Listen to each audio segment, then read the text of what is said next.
They said it was about her taillight. That's how it always starts. A routine stop, a casual tone, a badge, and a flashlight. Nothing dramatic at first. Just another woman driving alone, in a car that didn't match the neighborhood. The road was cracked. 2 lanes, just outside Graymore, Georgia. Not much to look at, not much traffic, but it was where things changed. Her name was Asha Wallace. 36.com, intentional, not someone you'd notice in a crowd. And exactly the kind of person who prefers it that way. She wasn't on vacation, she wasn't lost. She was there, for one reason, to confirm what she already knew. That some of the same people who wear the badge, flash the lights, and swear to uphold the law, were the ones breaking it when no one was watching.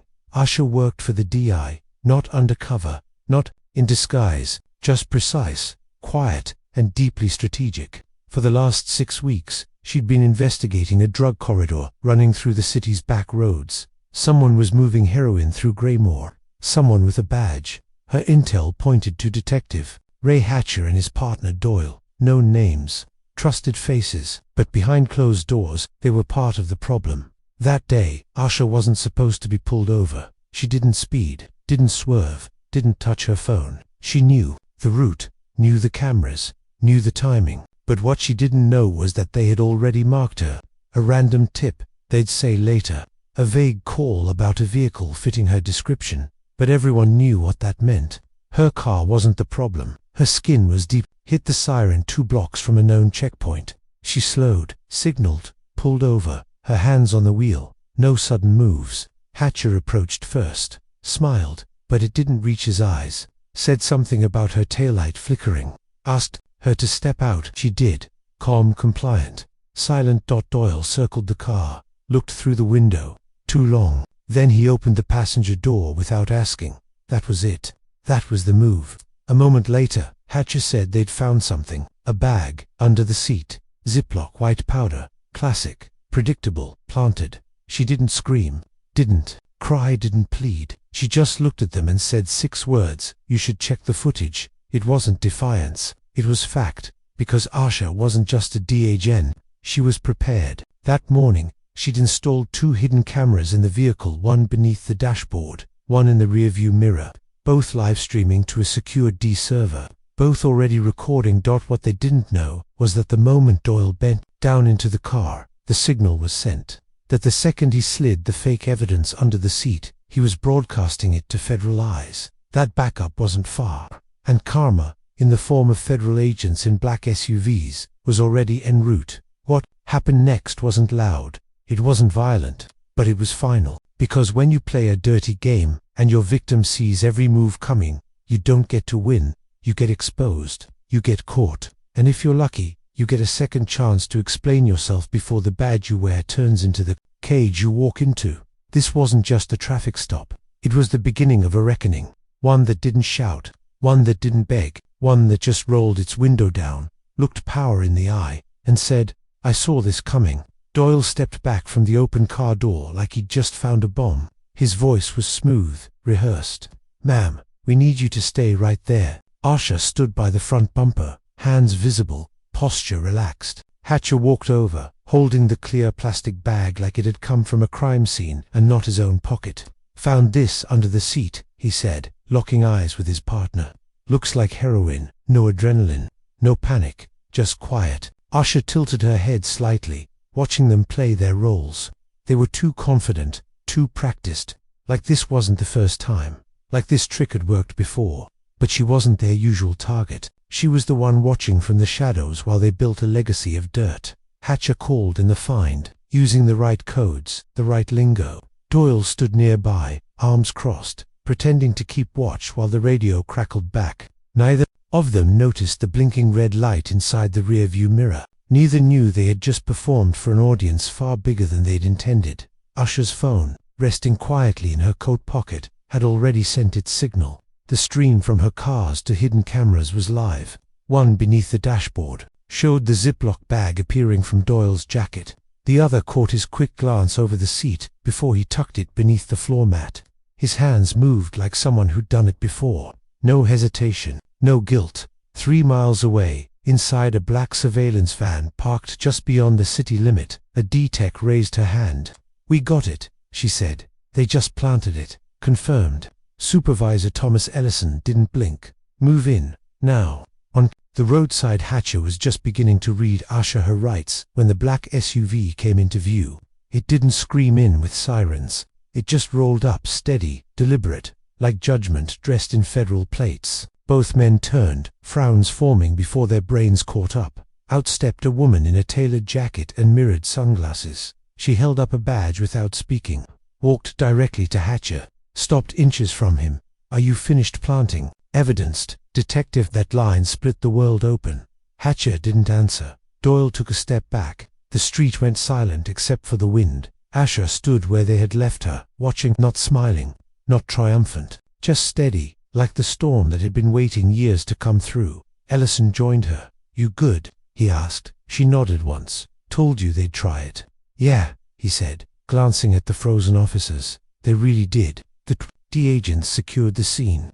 The car was impounded not as evidence of a crime, but as a crime scene itself. One of the agents read Doyle his rights. Another slipped zip ties around Hatcher's wrists. Neither resisted. What could they say? That it was a mistake? That it was the wrong car, wrong person, wrong day? They had no idea she'd been watching them for over a month, that every move they made was mapped, that the stop wasn't an accident. It was the final test. Asha had already connected them to 3 separate seizures where evidence had conveniently appeared, charges that had forced plea deals, careers destroyed, but no one had seen them do it. Until now, back at D headquarters, the footage played on loop, no voiceover needed, just Doyle's hand reaching under the seat, just Hatcher holding the bag like a magician pulling a rabbit from a hat, and then the SUV arriving. That was the moment that sealed it. The district attorney saw the clip twice and called it undeniable. The police chief saw it once and asked for the room to be cleared. In the hours that followed, reporters started calling. They wanted a quote, a statement, a reaction. Asha didn't give them one. She wasn't interested in headlines. She was interested in structure, what happens to a wall when you pull the first brick. That afternoon, Hatcher and Doyle were suspended without pay. By sunset, Internal Affairs was knocking on 3 more doors. The web was wide, and now it was unraveling. At the heart of it stood a woman they thought they could scare. A woman who knew how the game was played because she'd studied it, infiltrated it, survived it, and finally flipped it on its head. That traffic stop wasn't the start of her story. It was the moment her story changed theirs forever. The fall didn't take long. Once the footage went public inside the department, the silence was louder than any siren. The video played on a secure loop in the prosecutor's office. No dramatic editing. No need for voiceover. Just the raw moment. Doyle slipping the bag beneath the seat. Hatcher calling it a find. And Asha standing perfectly still while they dug their own graves. Within 24 hours, Hatcher was placed on administrative leave. Doyle didn't wait that long. He resigned the next morning before Internal Affairs could finish their first round of interviews. The department acted like it was swift justice. In reality, it was panic control. Behind closed doors, the chief paced. His press secretary rehearsed lines about community trust and ongoing reform. But those words had been worn thin long before this. The people in Greymore had heard them after every incident, after every so-called mistake. This wasn't a mistake. This was intent. Inside the department, morale fractured. Some officers stood by Hatcher, saying he was being railroaded. Others kept their heads down, replaying the video privately on their phones, wondering who else might have done something on camera and just didn't get caught. Training officers adjusted their tone. Rookie cops stayed quiet, and in the middle of all of it, Asha didn't say a word. She let the truth do the talking. It had waited long enough.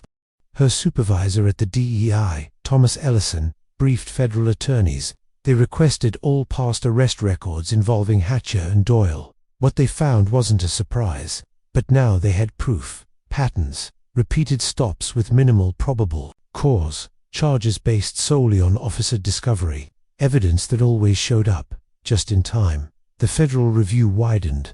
Other precincts in neighboring counties were looped in. Suddenly, Hatcher wasn't just a bad actor. He was part of a contaminated stream, and the question wasn't just who else planted drugs, but who knew and said nothing. At a town hall meeting, Community leaders demanded transparency.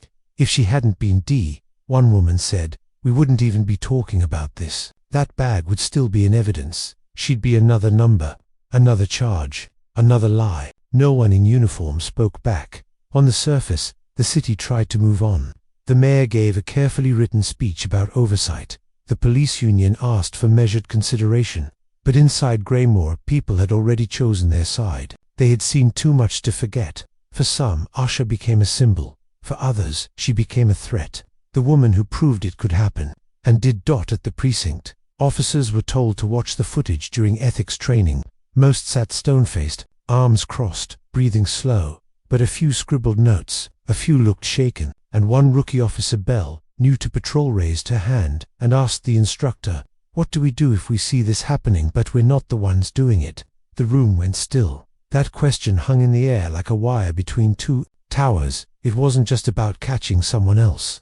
It was about who you are when it's inconvenient, when it's a fellow officer, when silence is safer. That was the shift. Not the firings, not the statements, but the first ripple of doubt inside a system that had survived on loyalty and silence. Meanwhile, Asha continued her work, quietly, deliberately. No interviews, no podcast features, just field reports, debriefings, and recommendations. She turned down a medal. "I don't want a ceremony," she told Ellison. "I want procedures changed." He nodded. "They're listening now."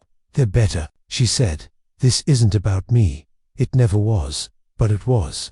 At least a little, because someone had to stand there. Someone had to take the hit, knowing the blow was coming. She just made sure when it landed, it echoed. In the following weeks, departments across the state requested footage from the case for their own trainings. Civil rights groups cited the incident in legislative proposals. Young recruits shared clips on private channels, not to mock but to remember. The irony wasn't lost on anyone. Hatcher and Doyle had tried to make Asha disappear, frame her, discredit her, and in doing so, they made her undeniable, not a victim, not a statistic, but a mirror. That was the true power shift. Not just that justice arrived, but that it came, with eyes open and a memory. The problem didn't stop with 2 names on suspension notices. As the footage from Yusha's car continued to circulate, the system started pulling at its own threads. First came the reviews cases from the past, 2 years where Hatcher or Doyle had filed reports involving drug seizures. But as investigators dug deeper, they uncovered something else. Officers who had watched stayed silent and passed paperwork along like nothing ever happened. Some claimed ignorance, others claimed fear. A few admitted they knew but couldn't afford to say it. "I've got kids," one officer told the Internal Affairs Board. "You don't just go against your own, not here." But now your own was harder to define. 4 more officers from the Graymore precinct were placed on administrative leave pending review.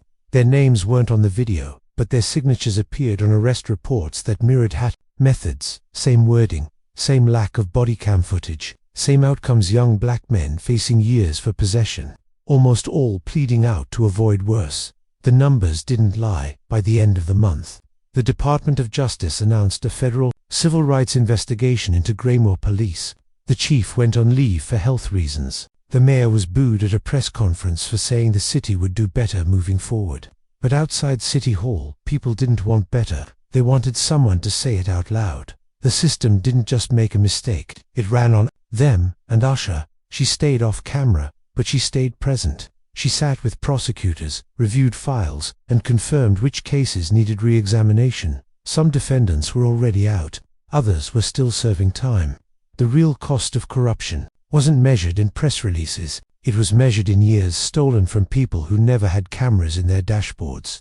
One man, Marcus Boyd, had been serving a 3-year sentence on a charge built entirely on Doyle's report. When he was released early and asked what he wanted to do first, he said, "I want to sit in the sun and not feel watched." It hit people differently. Asha testified behind closed doors before a federal committee. Her words weren't dramatic. She didn't need them to be. She talked about the structure, the ease with which a false narrative can become official record.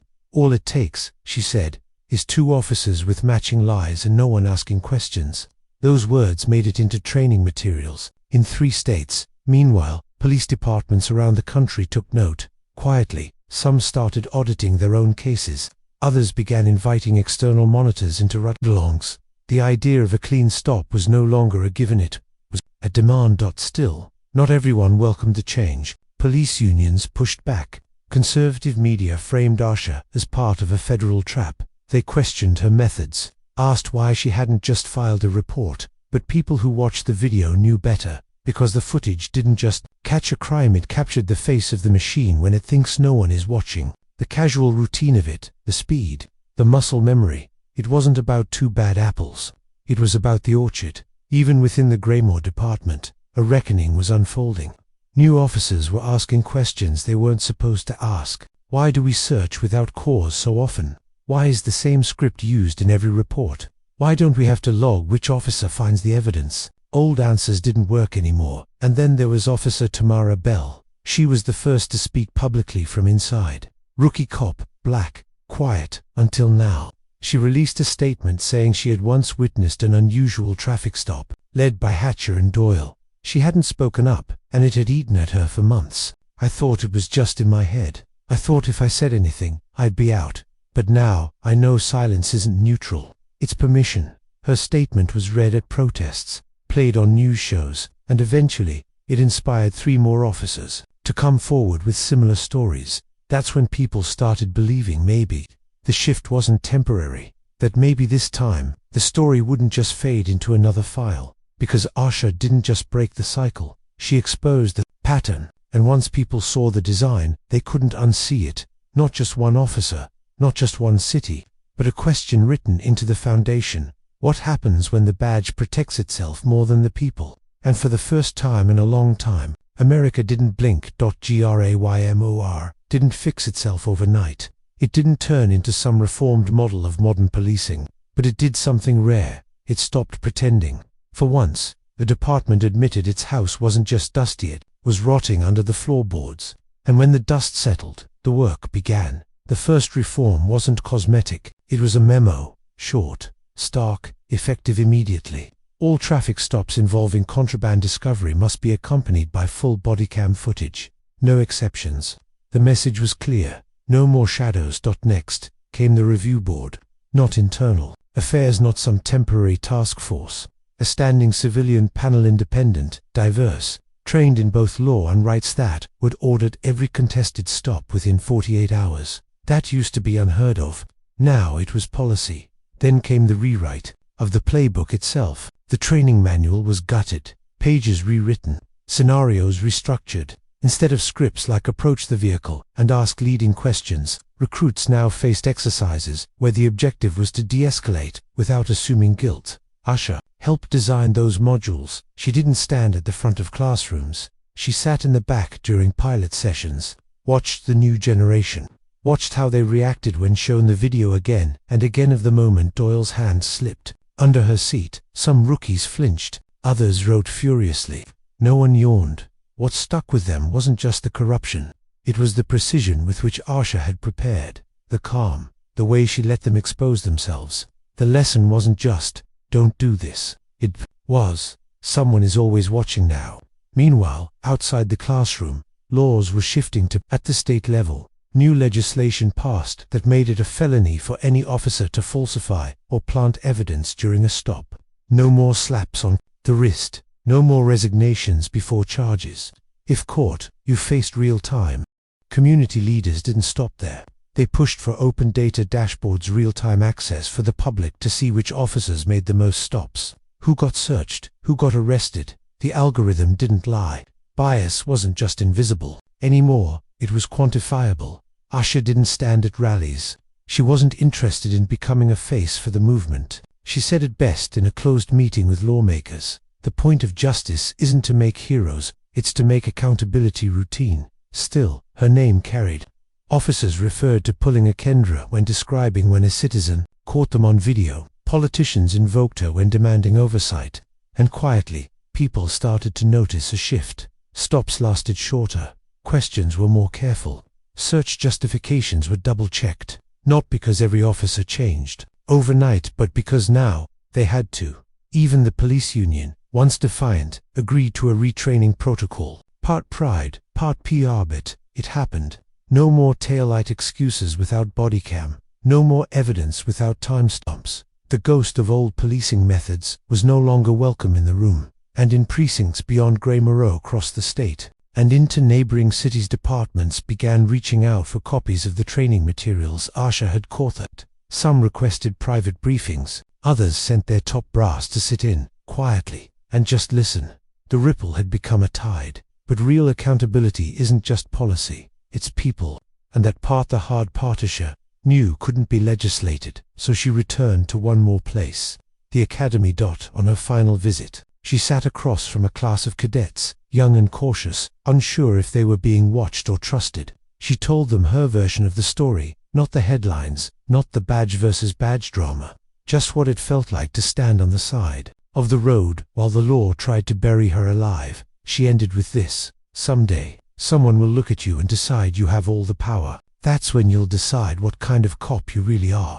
Not when you graduate, not when you swear in, when no one else sees but you. That's your badge test. Silence followed, but this time, it wasn't fear, it was weight, and it stayed in the room long after she walked out. A year ago, Greymore was a city whispering that maybe justice was for some, not all. Now, it spoke with a new tone. Not perfect, not healed, but awake, because accountability doesn't mean perfection, it means consequences. And thanks to one woman who came prepared for betrayal, it finally arrived. It ends quietly, not with applause, not with a headline, but with the sound of a door closing gently behind a woman who has already done the work. Asha never needed the world to recognize her. She needed it to remember what happened when it died in single quotes.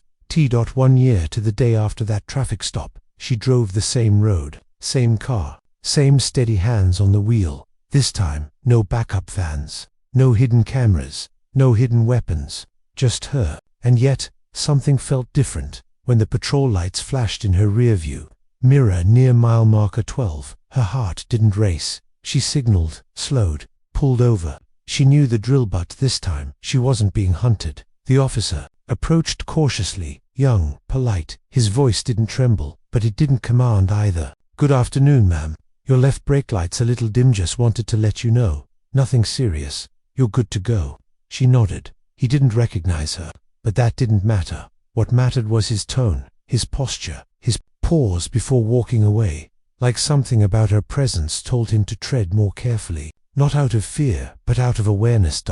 This, she thought, is what change actually looks like. Not perfection, but restraint, awareness, a flicker of second-guessing before acting on instinct. That's the seed of justice. A few miles down the road, she pulled into a gas station, took a moment, looked around. The sky was wide and clear. No sirens, no questions, just a quiet, open afternoon. Inside her coat pocket was a USB drive. It held training modules, policy templates, and one final copy of the footage. She still carried it, not because she needed it anymore, but because someone always might. Just in case. She thought about Doyle, about Hatcher, their silence in the courtroom, their careers dissolving under the weight of a single truth. She didn't hate them. She didn't even think about them much. Not anymore. What stayed with her wasn't their downfall. It was the fact that for once, the system didn't swallow the evidence. It faced it, and when the system sees itself clearly, it either changes, or it shatters. Graymorr chose to change. Asha didn't wait for credit. She had more to do. Other cities, other names, other roads that needed walking. But she left behind more than a case. She left behind a warning. Don't mistake quiet for weakness. Don't mistake obedience for ignorance. And never assume the woman you're pulling over is powerless, because sometimes the one you try to bury is the one who came to bury the lie. This is how justice is reimagined, not by punishing the guilty ones, but by preparing for them ahead of time. And when karma pulls up, it doesn't knock. It knows exactly where to park.